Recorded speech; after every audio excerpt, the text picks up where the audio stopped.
I see many familiar faces. I see Dina and Chris waving at me. Y'all showing up is no pressure for me whatsoever, right? You know how it is when friends come to watch you. It's like, oh God, what do I do now? But anyway, Hey, uh, Shawn, we are honored to be in your session today. Looking forward to it very much. well, I'm always honored to see you, Dina, and everybody else here too. But it's good to see everybody. For those, so we'll stop this love fest for a minute, and I'll introduce myself. Um, for those of you who don't know me, I'm Shawn, and I am an associate professor of social work at Concord University. If you're not familiar with where that is, we are way down in the southern part of the state. That's why I sound this way. But and you know, I've been here a long time now. This is my 12th year on campus, which absolutely, I can't believe that. When I started this job, I had way more hair, and what was on my face wasn't quite this gray. And but times change, and here we are. But it's good to see everybody, and I appreciate so much my friends at WVU for having me back so often to do one of these lunch and learns. I have so many great relationships there, and I really do appreciate that. And so many of you, I see so many familiar names, and that's always just really flattering when folks come back to one of your presentations time after time. And I certainly thank you all for being here today too. Um, so what we're going to talk about today is what I do is I take ethics and I try to wrap them around another topic related to our practice. Okay. Many of you have heard me tell the story before of the first time I attended an ethics training.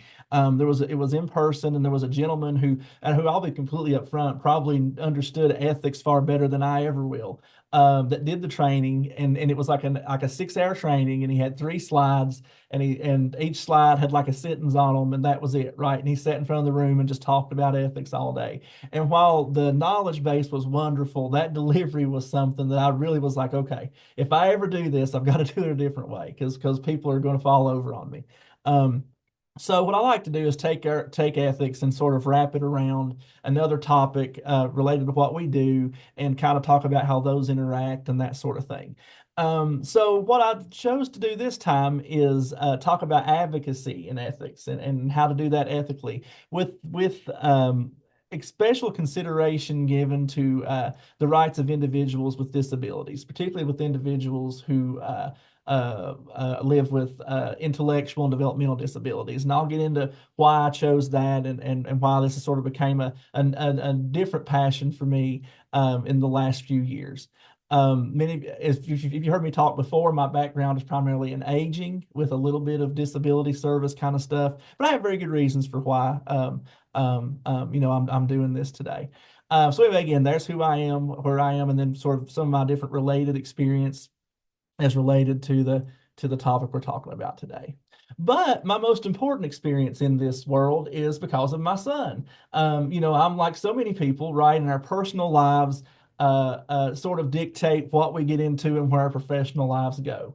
And as I mentioned, for many, many years, most of my practice was directly talking about aging. I've done a lot of these workshops around aging services and ethics, and I certainly still have a lot of passion about that too. But when my son came along, who is someone who has a developmental disability, of course, my life changed, right? And I had to kind of start figuring out a lot of things fast. And so I decided, well, I've got to start using one thing I do know how to do is use my professional life to try to find resources and understand what's going on and what's available for him and all those sorts of things. So a lot of what I talk about today will come from that personal experience in working in this area, along with my wife, who let me just tell you up front, my wife, I've been a social worker for I think 18 years, and I don't know if I'll ever be the advocate my wife is as a special needs mother. So that we're just putting that out there too, and I'll share a lot with different things we have. But there's my son, John Daniel. That was before he got his 2 front teeth. He got his 2 front teeth for Christmas this year, believe it or not. So they come in right at Christmas. So he definitely lived that song. And then of course there's the diagnoses that John has. He's level 3 on the autism spectrum, global developmental delay, and also sensory processing disorder. But most importantly, he's my entire world, and that's why I decided to take on this topic and whatnot. And I've sort of sprinkled some pictures of him throughout. But again, I've been doing ethics trainings for probably about 10 years. And when he was first born, my wife said, well, you have to include John in your presentations because people love that. And I'm like, all right, I'll do it. So that was her suggestion to me. Ours are objectives for the day, but kind of what we'll do is we'll talk a little bit about ethics. We'll do a bit of an overview, and we'll also kind of tie those into advocacy when working with the IDD population. A little quick housekeeping kind of things, y'all. Please, if you have a comment, a question, something like that, I know that being in a group this large is can be intimidating to do that. But please feel free to unmute and share. You cut me off, I'm totally fine with that. We're very informal that way. Or if you really just can't get over that hump, but you have a comment or something, put it in the chat. And Megan promised me she'd help me not miss those too. Okay, so by all means, please do that as we go along. Okay. So let's talk a little bit about prevalence and why this matters. That's after the two front teeth come in, by the way. You can kind of see them poking out there in the front. So this data is a little bit outdated because I started putting this together a year ago for another presentation, but it's still very prevalent and things have only grown since then. But approximately 7.4 million individuals live in the United States who have some kind of diagnosis of an intellectual or developmental disability. That's a large portion of our population. And it's really important for us as social workers to understand then what do those rights look like and what does advocacy look like? And, how do we balance some of the things we're going to talk about in this hour today, like autonomy and protection and those kind of things. In West Virginia, as of 2024, approximately 33,000 people were diagnosed with some type of IDD diagnosis. And I also mentioned here just real briefly IDD waiver, which of course is one of the ways you get help in your home for individuals who living with IDDs, and it's similar in some aspects to the Medicaid waiver you hear of, like with age and disabled and those kind of things. But just like that one, in this one, we also definitely need more help. And this is about a year ago. So as of March 6th of last year, there were 914 individuals receiving services through waiver, and there were 913 on the wait list. And my understanding is from the last time I had a conversation with a caseworker that number has just grown by the wait list by leaps and bounds, with no sign of a whole lot of help coming to that at this point. So we understand that we have a lot of folks who are in this situation. We have a lot of folks who are in need of services, and it's our job to understand that and make sense of all that. So how does that impact us as social workers then? Well, we have these folks who and they have their experiences are disappropriate in a lot of different ways. They're at higher risk of poverty, of exploitation, healthcare barriers, and social isolation, right? We're talking about one of our vulnerable populations. That's one of those things that we as social workers, that's what we do, right? We try to help and impact and be a positive change and bring strength perspective to vulnerable populations. That's kind of what we're called to do. So we, and then this is definitely one of those. Also, we play a key role in advocating for inclusion, rights, and dignity of all individuals, right? And that's especially heightened when we're talking about vulnerable populations, which is, as the code of ethics kind of requires us to talk about and do. Now, y'all, I'll say something else. I realize I talk fast, so tell me, Shawn, you won't offend me to be like, Shawn, slow down. Shawn, I didn't understand that kind of thing. Please do that. I'm more than happy to help and accommodate if I can. So at this point, let's go and talk a little bit about the core values of social work, okay? And we'll talk just a little bit about those 6 core values, what they are, what they mean, how they relate, and then we'll go over into actually applying those with the IDD population. The boy loves a furniture store.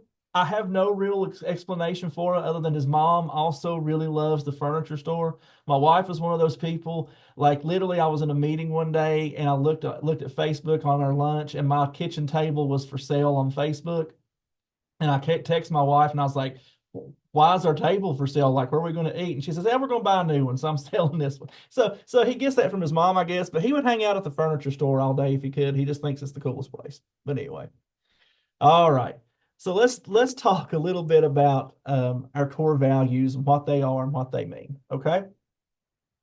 Now, and I know this is review for many of you, but just as sort of a refresher, our fourth core value is service. Now, when we hear that, we think, okay, well, Shawn, that's pretty simple, right? We're social workers. We provide services.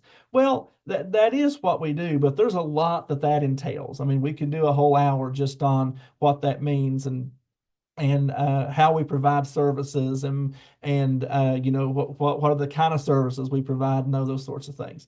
But what the code tells us here is that our primary goal is to help people in need and to address social problems. Okay, that is a really important piece of what we do as social workers. That's sort of our foundation in a lot of ways, right? Is we're supposed to help people in need and also address those social problems who may be one of the factors in causing that need for help. We're required to do that as well. That's some of the times we live in now. That's what makes some of our jobs even more difficult, right? Is it's almost like we're chastised sometimes for pointing out, well, this population needs help in this area. But at the end of the day, it's what we're called to do as social workers. We're ethically required to do that. Um, we must also prioritize client well-being and advocate for needed services. Okay, so not only do we provide services, but it's our jobs to advocate for services that are needed as well. Okay, I'll give you an example. As I mentioned, my son is autistic, and we live in the southern part of the state, which is very rural, extremely rural. And actually, I grew up in McDowell County, which is one of the most rural counties in the region and the most southern. Resources here for most of things are very limited. So when we first learned about John's situation, well, as being the parents we are, right, the first thing we did was, okay, we got to figure out what we can do, and we want to help. We want to help him, and in turn, can we help other people too? That's where we started. And so we like started just in the area, tried to learn every service that's available, and tried to learn, what services are related to this situation and are there more services we can get into our region? What we did as parents aren't that much different than what we do as social workers, right? When a client comes to us and they have a need, we try to help get that need met. The only difference is, this was one that, we came home with, we're living with it every single day. And we were very fortunate to find a wide variety of ways that we could help, and some of that takes thinking outside the box a little bit, right? When Megan and I were getting to know each other before this, I talked to her. We were talking about, how much time my family spent in Morgantown, because there wasn't, a lot of resources or even really places to get autism diagnoses here in our part of the state. And so we spent a lot of time up there with the Neurodevelopmental Center, learning about services. We then were really blessed to be connected to the Centers for Excellence in Disabilities, who do, I will never say enough positive about them and what they do. And they were willing to think creatively and do some telehealth stuff with our family, and we would come see them monthly and all this sorts of stuff. What we did as a family again wasn't that much different than what we do as workers, right? And we got to see people and professionals who were in this area who truly were providing services, who were thinking outside of the box, and who were putting a client's well-being first before any other before personal gain. I mean, when you're talking about providing services and creating new ways of doing things, it can be challenging for you as the worker, right? I mean, it absolutely can be. But when we put our clients first and we think outside the box and we do those kind of things, it helps us provide those services. And I could go on and on and on, but I won't. Our next core value is dignity and worth of the person. We as social workers believe that every person has worth and should be treated as dignity. Excuse me, should be treated with dignity.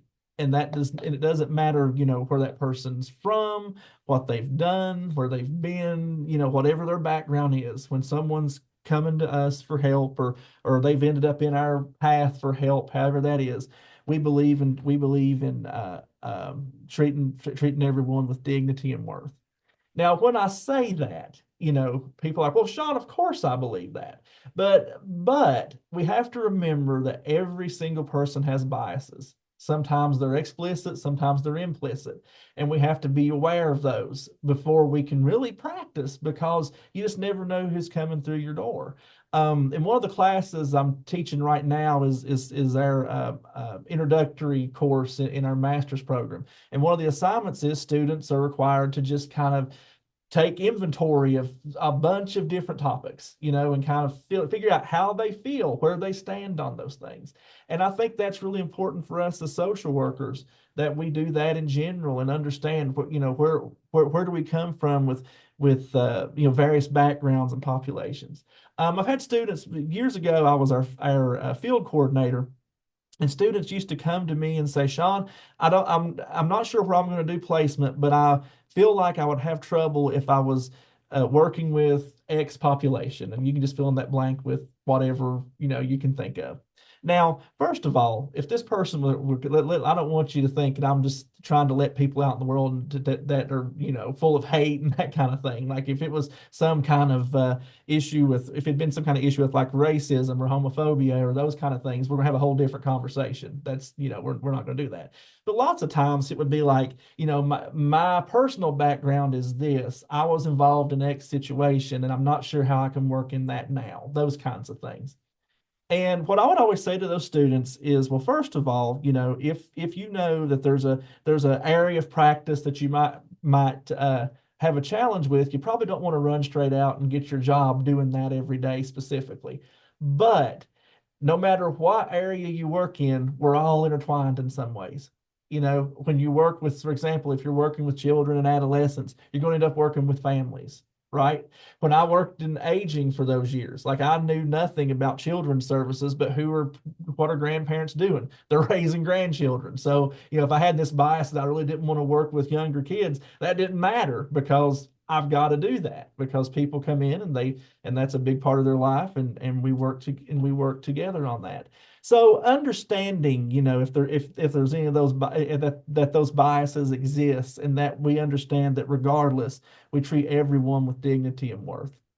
We also understand that we honor autonomy and self-determination. We'll talk about that a little bit more in a little bit, but that is incredibly important in the population we're talking about today, autonomy and self-determination. We get in this mindset that, well, if you're a certain person, you have a certain diagnosis, in my past life, you're a certain age, then maybe you can't make certain decisions. That's not always true. It's not always true at all. And it's up to us to help foster those things. And we'll talk about that.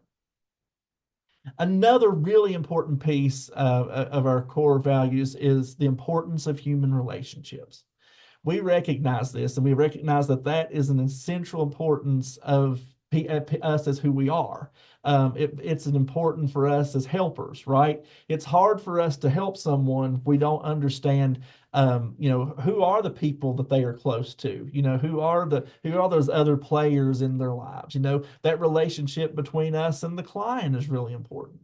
The relationship of the client and their family, our relationship to the family sometimes as well. All of those are very important, and it's really hard to help someone change a situation they're in if you don't understand who those relationships are. Okay. In our region, we have a really big situation with isolation, as folks get older, or sometimes, in the IDD population, someone, their parents passes away and they have not as much help as they used to have because of that, or maybe don't have a lot of family. And we see that all the time too. So we understand the importance of those relationships. We understand how important building those are, and understanding who are the players in that person's lives we're talking about. Who is it that we're trying to help, and who are those natural helpers that are there. We understand that. And as we mentioned there, we strengthen natural supports and partnerships. And again, where we are, there in West Virginia, there's a lot of supports that aren't necessarily like the traditional agencies and whatnot. People get a lot of supports from their neighbors, their churches, and those kind of places. And we need to understand those connections too as we move forward. So another really big one is integrity.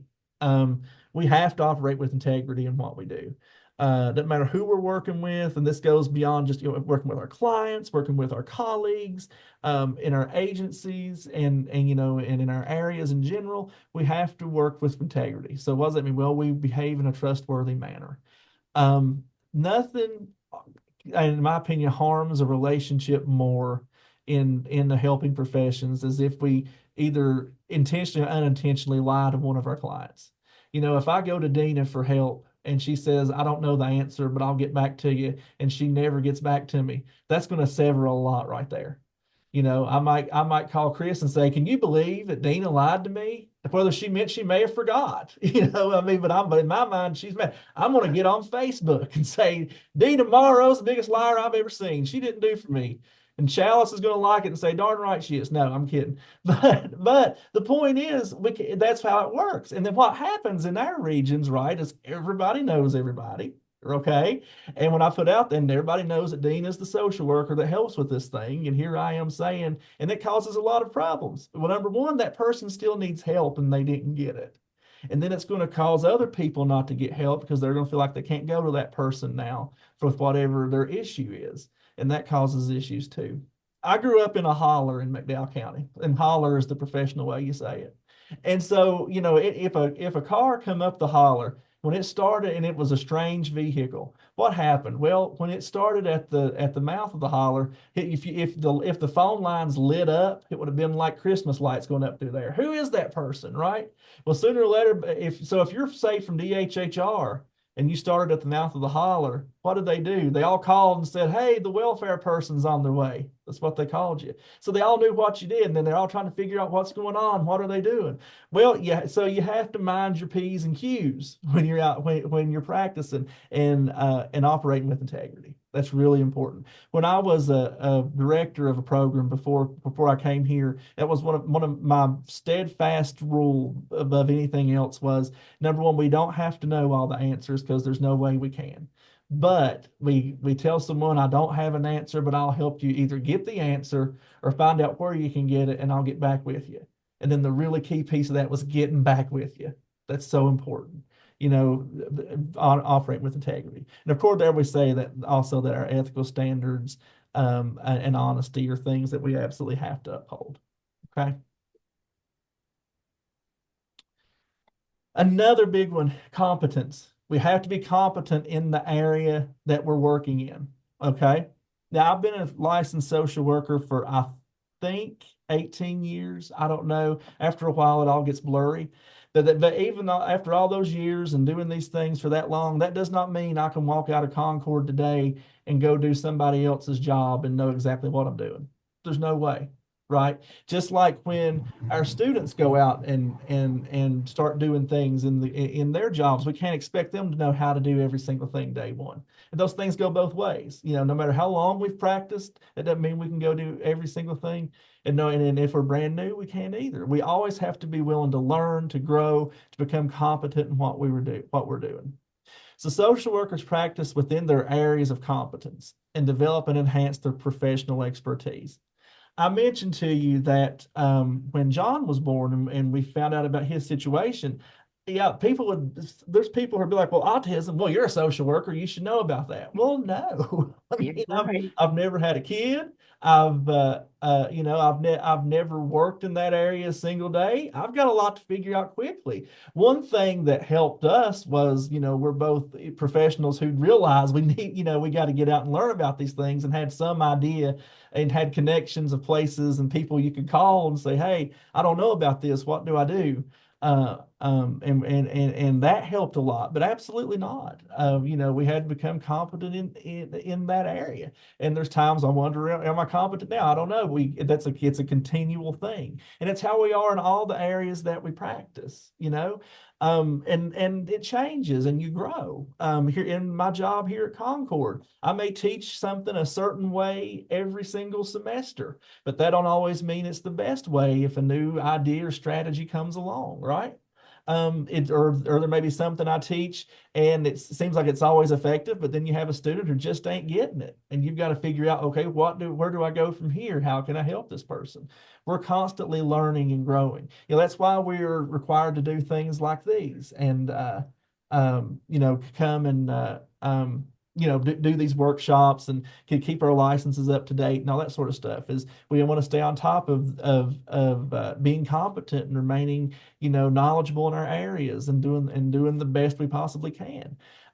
We also believe in maintaining specialized knowledge in disability rights, trauma, and advocacy when we're talking about this specific population. Those are really, really important areas as well. Hi, baby. Hi, honey.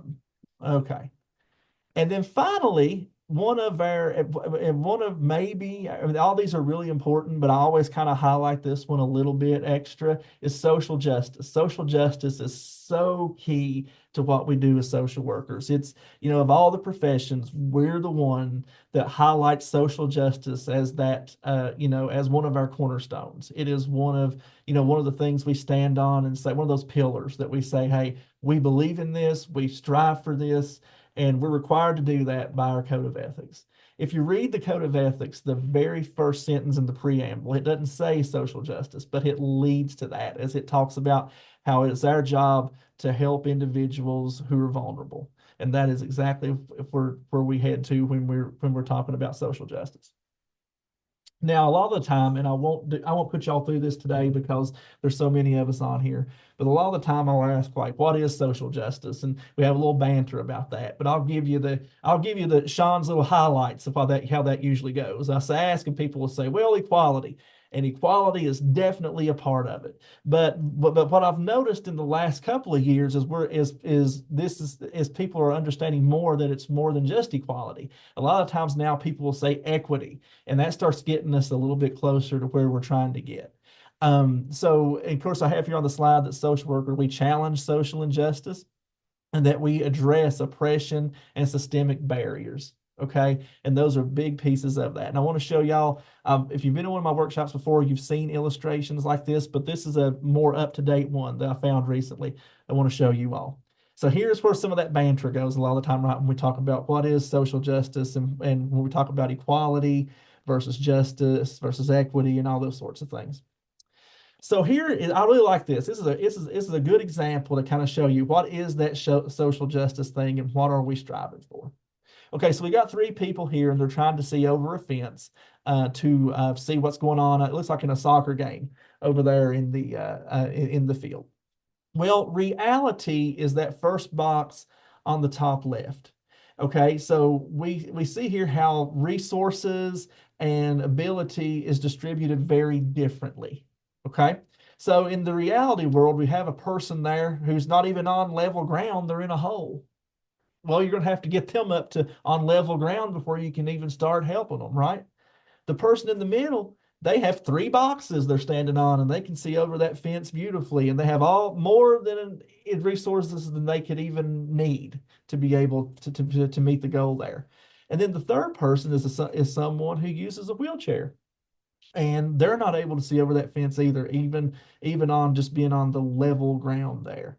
So you can see the little thing there says few get more than they need, some get just what they need, and many get less than they need. So the less than they need is both definitely these two here, and the one there in the middle has more. When we talk about equality, it's that little picture to the right, which means everyone gets the exact same. Everyone has the same amounts of support. Okay. Well, what do we see there in equality? Well, first of all, there's been a little bit more inequality because we've got the person on the left up out of the hole. So we had to get that done. But they're all on the even ground, and they all have one box to stand on to see over the fence. Well, the person now who is in the hole can see over it really well, right? That one box meets their need. The one box meets the need of the person in the middle. But the person who uses the wheelchair, they still can't see over the fence because they can't get on the box. That equally shared support is not helping them because they need a completely different kind of support. It's just not enough. So a lot of the work that we end up doing as social workers ends up in that bottom left area of equity. We spend a lot of time trying to help people get the appropriate supports and the appropriate amount of support that they need. Okay, that's where we spend a lot of time.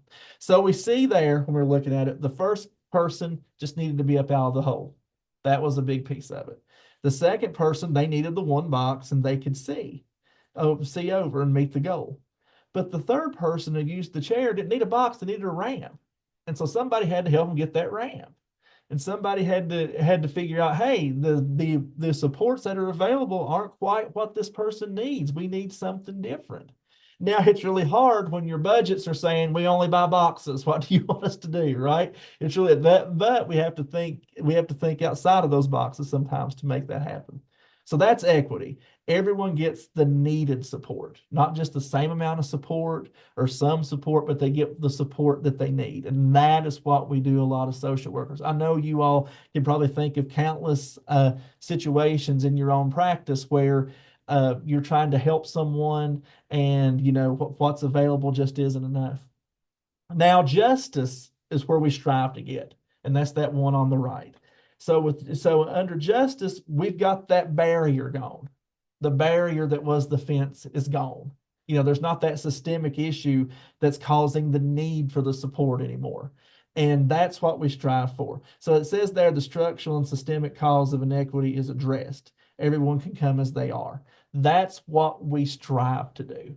However, we know that we constantly have setbacks when we're talking about those things, and we realize that. But we understand though that that's where we're trying to get to. A lot of the work we do ends up in that equity world, absolutely. But that justice area is where we strive to get to so much. Okay. All right, so I kind of blew through those pretty quickly. Any comments, questions, anything? Hey Shawn, Hey, I added a message in the chat. okay. So I think this is a great visual. I Uh-huh. think though, if we want to dive into justice a little farther, Mhm. should we also be questioning why this group is in the grass and excluded Yeah. from everyone else watching the soccer match? Like I Oh, get yeah. the message that this is Yeah. portraying, but I think if we dive even deeper, that's not justice either, right? Mhm. Oh, sure. Absolutely, Chalice. Absolutely. Anybody else?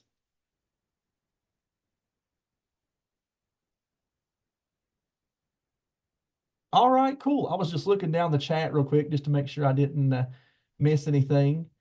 But yeah, Chalice, you're absolutely right. And that's the thing with these kind of visuals. It's hard to find the absolute perfect thing because we have this Absolutely. idea of what we think justice should look like. But it's like there's times, and I hate to say it this way, there's times it feels like we're so far away from it, it's hard to imagine what does it look like, you know? There's another visual. I mean, I can see if I can find it. I can send it to you. It's uh providing bikes to people, and Oh, so cool. providing the bikes that meet their needs. Yeah.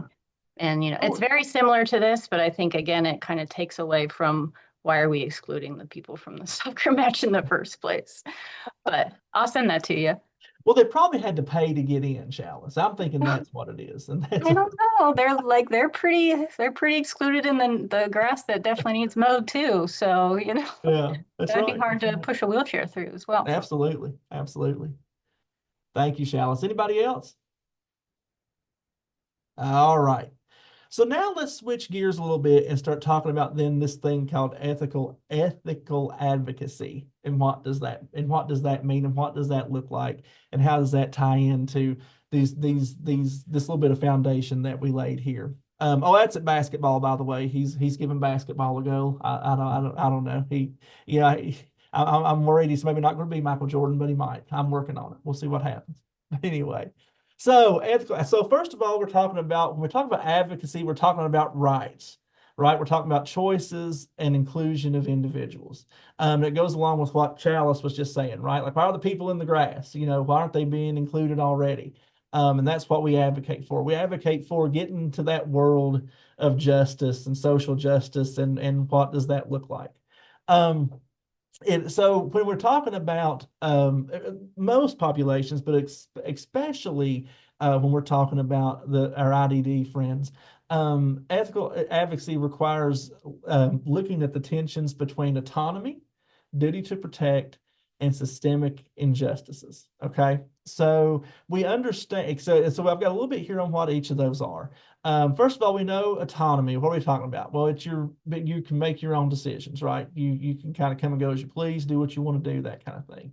And what I have on here is an individual's right to make their own decisions, express their preferences, and direct their own life, even when their choices involved may have some level of risk at times, that as long as they have some capacity to do so. Now, I realize that when we talk about capacity, that can hinder some types of choices, but we strive for folks to have some level of autonomy, regardless of who they are, what their situation is, what their diagnosis is.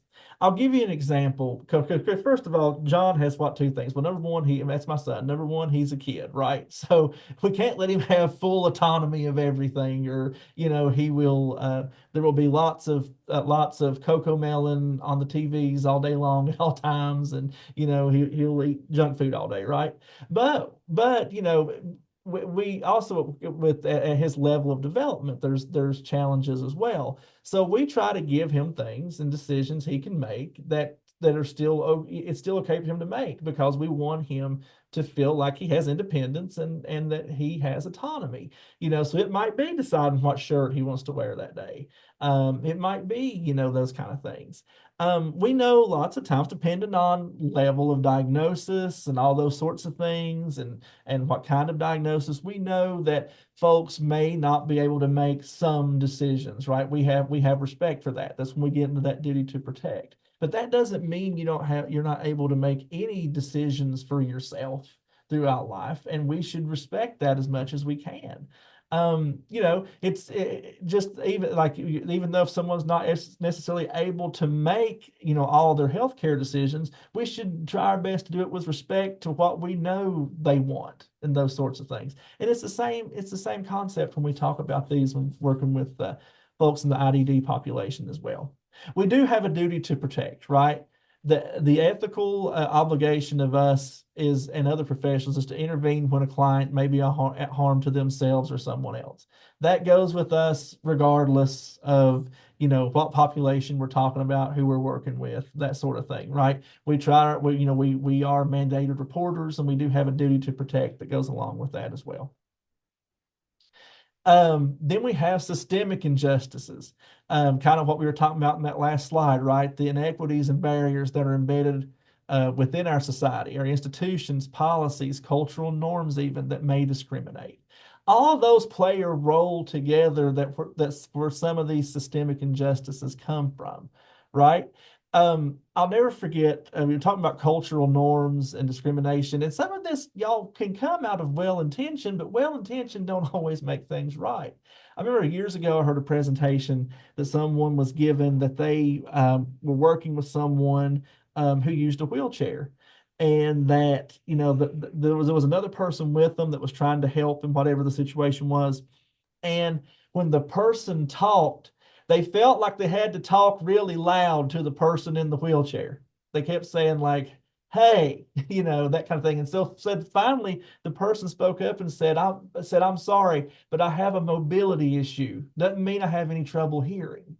It's those kind of things, right? Those norms that you get into this. And another thing, I heard recently, there's a lady that I'm on a council with, who's someone who has Down syndrome, and who is a wonderful person, incredibly intelligent, a great advocate. And she says that of all the things she does, it drives her bananas that people treat her like a child. And she's like, I don't like that. I have a lot to say. I can advocate for myself. Those sorts of things. And so we have, it's part of what we do is speaking up about those kind of things, right? About treating everyone with dignity, and fighting those systemic injustices that exist. When I know when I worked with older adults back in the day, lots of times when someone would come in and needed help with something, a child or somebody would come with them to help too. But then those conversations, so many times the person who was the relative, the child or whatever, would want to talk to you about mom's situation, when you're like, but I want to talk to mom. She's sitting right here. It's okay. And it's the same way in working with this population as well. We want to help our clients. We want to fight against those things. And a lot of those barriers as we have here are embedded in society. And then it's up to us to challenge those things. It's up to us to challenge policies. Those are all over the place that harm individuals and cause them to be marginalized and player and causes them not to have that autonomy that we want them to have and all that sort of stuff. We have some example areas there. Things like access to services is a big one, right? I just heard real recently of a situation where someone was hired for a position somewhere, and then when the organization found out they had a disability, they suddenly decided they couldn't hire them. That's terrible. And we fight against those kind of things. And thankfully, we have services available for those. But we want people to have things like access to services, access to employment, access to live to whatever that full potential is. We believe in things like the supported decision making, right? Where, maybe you need a little help making your decisions, but you still have that autonomy. You still have self-determination. You still get to drive your life the way you want it to go, but maybe there's a little bit of help involved in that, and that's okay. Anti-discrimination, we just mentioned that. And things like community integration. I'm one of the things I do is I'm on the Olmsted Council for West Virginia. And that's one of the things we do there is we work really hard to make on community integration, making sure that people can get services in their community, that they can live in their homes, those sorts of things. We believe in all those things. And when it comes to policies, there's really scary times because, it seems like every year now in the legislature, you hear something about some type of institutionalization type thing again. And that's just last year, they wanted to build a so many bed autism center for people. I mean, it's just, we fight against those things. We believe people want to be in their homes if at all possible. And if that's their least restrictive environment. And we'll talk about that in just a minute. That just hanging out, the boy climbs on everything. We want to get into that, but he's so cute that, like, what do you do about it? I don't know. But anyways, let's talk about common ethical challenges. And we mentioned this just a little bit when we talked about autonomy, that autonomy versus protection thing. Okay, we believe in self-determination. Everyone has that, no matter who they are. We want people to have self-determination, unless we're getting into some situation where the legal system's involved in something, and I know that can make a difference at times. There are times when protection overrides autonomy, and we understand that. We want individuals to have that autonomy and make their own decisions, but there are times when that duty to protect may override that. Things like financial exploitation, for example, is a really big one. If someone's having trouble managing their finances, when we try to help. Maybe there's undue influence in those kind of situations, and we have to be mindful of that, right? And also self-neglect is a big thing. We want people to make their own choices, live at home, and all those sorts of things. But if there's some neglect involved in that, it's up to us to point that out as well. Determining intervention versus personal freedom and all that is very important, and it's a hard balancing act, right? And you hear in my work, I hear stories all the time of this, of how someone's saying, "Hey, I want this person to be able to do what they want to do, but also, I got to make sure they're okay, and I got to make sure needs are met, and that's tough at times. That's very tough at times. So balancing those two is hard, and if you've been in one of those situations, you understand it can be difficult. I tell, when I think about this, I also think about, like, for example, how we help our parents too. And I think about my dad when he was, getting older and coming to the end of his life. There were things that he just couldn't do anymore, and it was so hard to, try to explain that to him and want him to have his freedom and be able to make his own choices, but at the same time, understanding that he's not safe, and it goes along into this as well.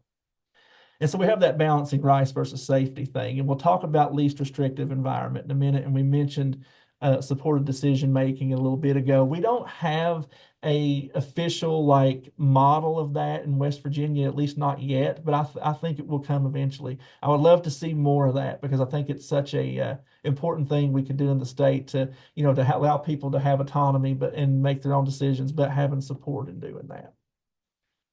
Some other ethical challenges that we encounter when we're talking about this is, of course, navigating conflicts with families, caregivers, and service providers. You haven't lived until you found yourself in one of those situations, where you're trying to where you're trying to help mediate some of that kind of stuff and making sure someone's getting the services they need, but maybe there's an issue with the caregiver, or maybe the service provider isn't providing what they need to, and it's up to us sometimes to work through some of that kind of stuff. We also identify and address things like ableism, bias, and stereotypes.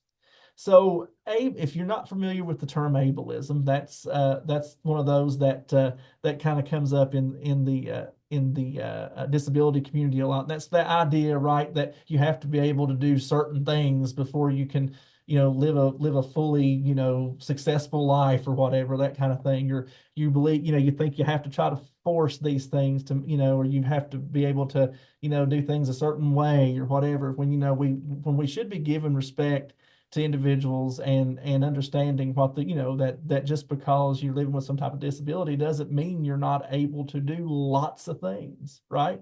And we understand that, just like for all of us, there's certain things I can't do that I'm limited to, but that's not always because of, like having a disability or something like that.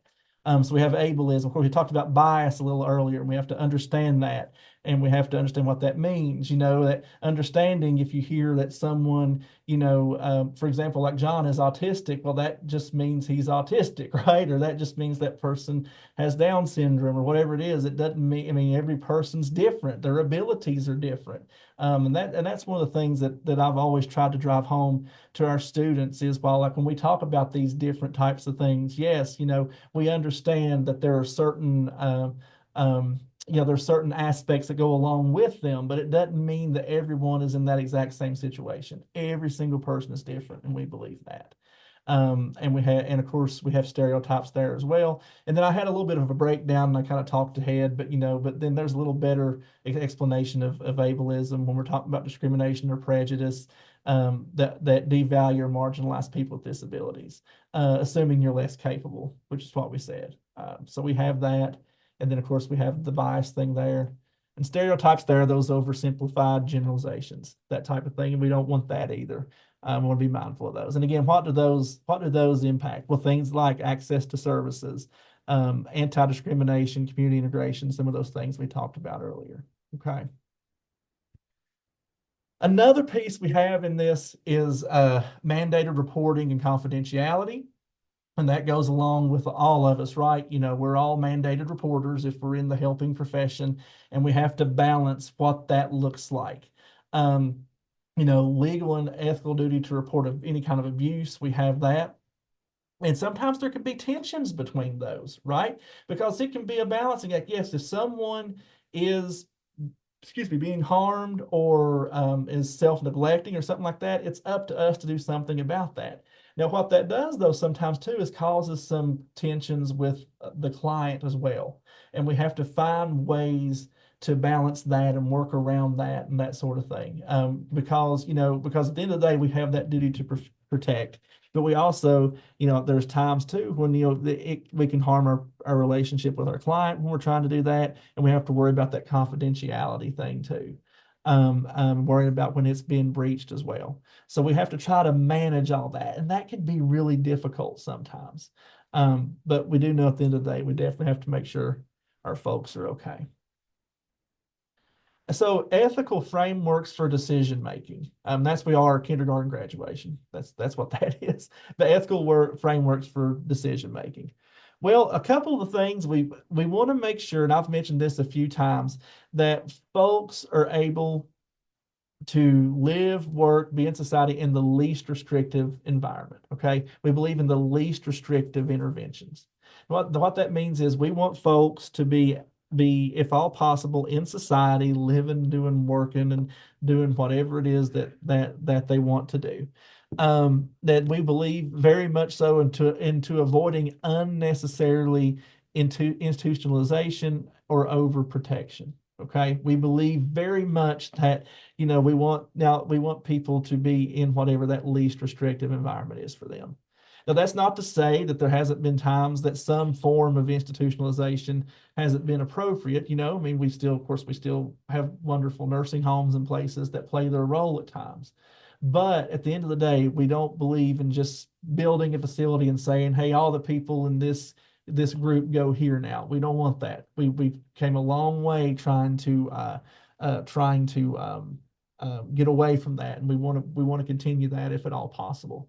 If you haven't seen it, the West Virginia Developmental Disability Council put together a really cool documentary on the deinstitutionalization process in West Virginia. It's called Going Home.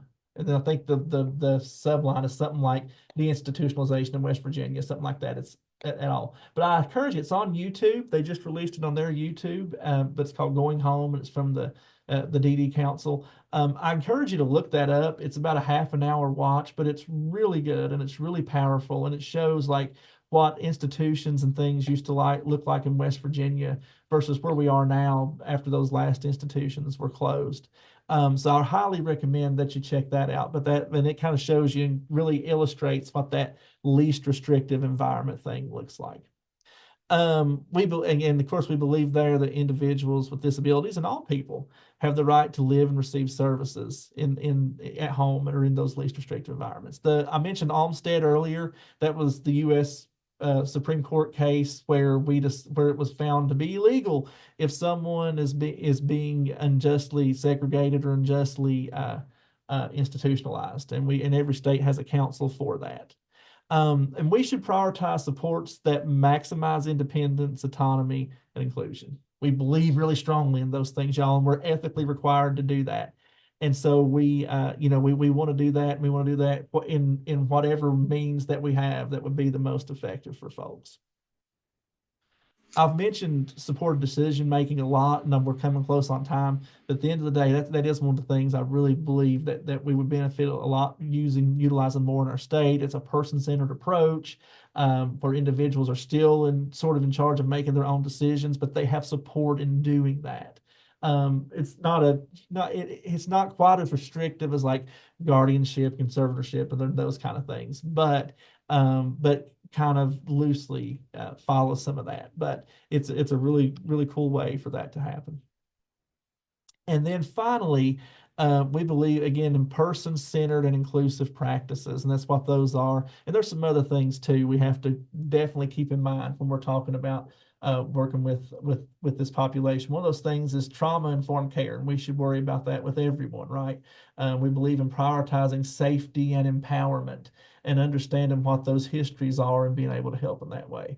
We believe in strength-based approaches. We focus on abilities, not deficits. When we were talking about ableism earlier, that's a big one. We believe that every person has strengths and we build upon those.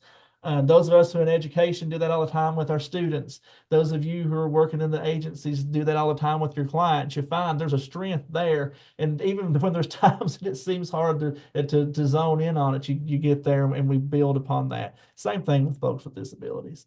And finally, collaborative advocacy. We work together with folks, with the individual, with their families, with organizations that are available, with supports that are available, to help someone. And we believe very strongly in that with formal and informal supports in our state.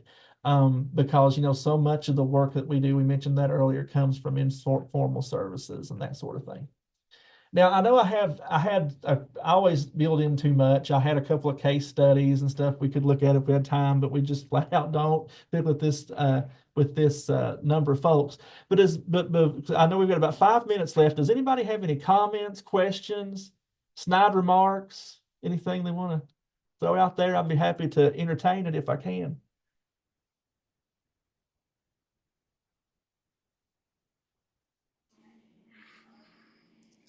All right, I can't hear anybody, I don't I was going think. to say excellent as always, and I fear that I'm going to follow you in a couple weeks with presenting, so hopefully people have time to kind of forget how good you are. So anyway, you're always such a great presenter in your style, and you're just wonderful. Anyway, I had a thought, something I've been thinking about for a couple of months, and I do some work on the side with some folks with early. Sorry, I was looking up where we could view the coming home and maybe found it on YouTube. So, Um, Oh, there's a lot of folks that are being diagnosed with early Alzheimer's, mhm. and they still need to work and they still want to work, and they have this fear about losing their job, telling their supervisor. And I hope that at some point we get to the place where we see this as a disability and people can still work and, do things that they enjoy in their work. And I just don't think we're thinking about that as a disability and something that needs to be supported.